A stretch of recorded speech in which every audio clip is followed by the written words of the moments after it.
and to say there's no way God is here. And I'm like, man, because I mean, Scripture says like what the devil intended for evil, God used for good. Sure.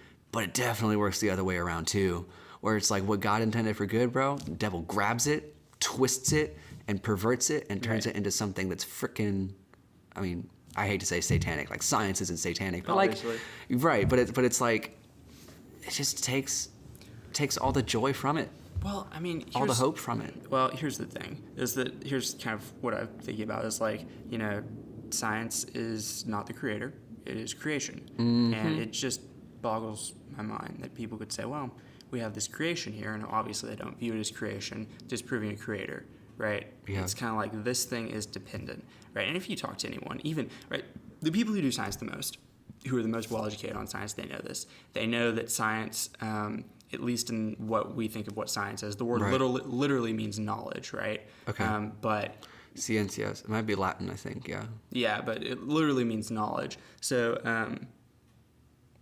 so this is what we think we know about the universe. The problem is that when we have scientific theories and we talk about, well, we've created this scientific theory, its purpose is not to prove or disprove something. Okay. That's not what it's supposed to be doing. It's supposed to be explaining data, right? Right. God's not data. He's not an abstract object. He is. He doesn't fit in our theories, bro. He just is, right? So this is kind of, there's this doctrine in theology called simplicity, and I don't know if you've heard of it, that just say that, you know, when God says stuff like he says, I am that I am, it's like we could never understand that, right? But he just says just it because pure being. Right, he's just pure being. And, you know, it's this idea of like when I say my name is Luke and I'm 16 years old, right? It's like God just is, right? And so that's really hard to understand, and we can't really wrap our minds around this.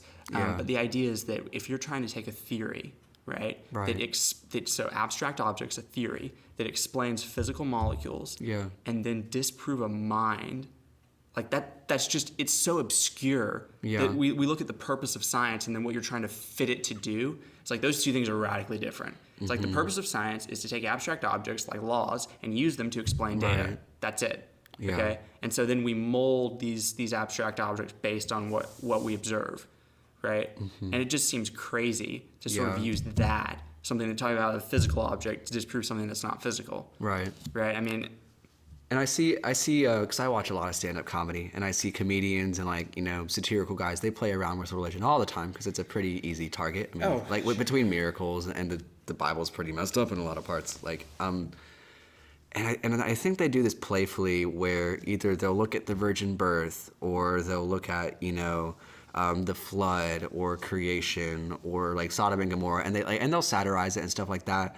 But like people respond to those like satires as if they're valid logical arguments against the existence of God. And like, I don't want to like throw that on anybody else's like head or mind, or like pretend like I'm a mind reader, but it's strange. Meme culture gets me all the time. Like whether that's political, whether that's like philosophical, like we'll make like a satirical comment about a thing and then assume that because we can now make fun of it, or like that this thing doesn't make sense to us, that it can't be real. Well, when you laugh, you're more susceptible to believe something.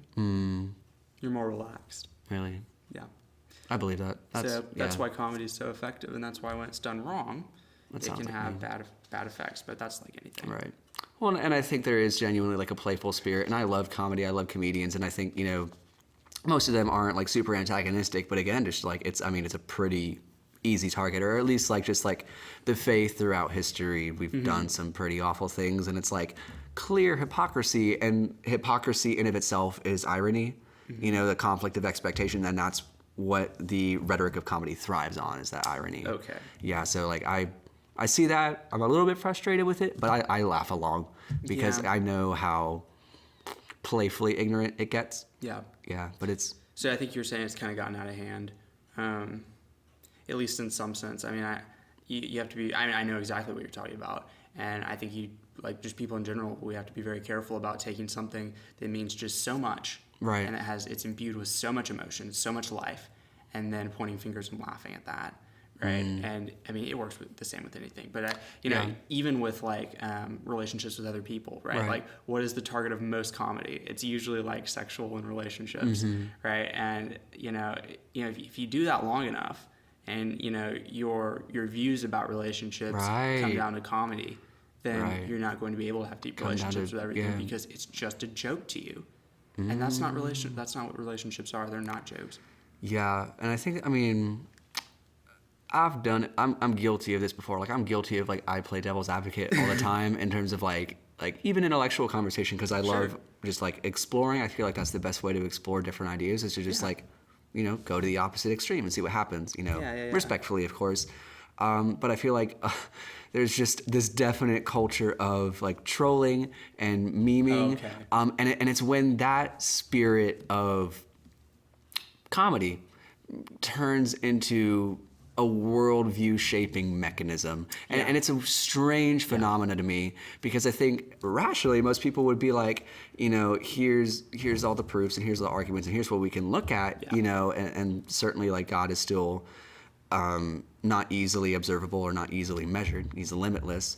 But it's like, I don't know exactly where I was going with that. But, like, we substitute comedy and satire and this rhetoric of, oh, God's just kind of ridiculous, which the concept of religion is in a way. But, like, it doesn't mean that it's in of itself not true. That's not a valid disproof of God, that he's loving, that he's good.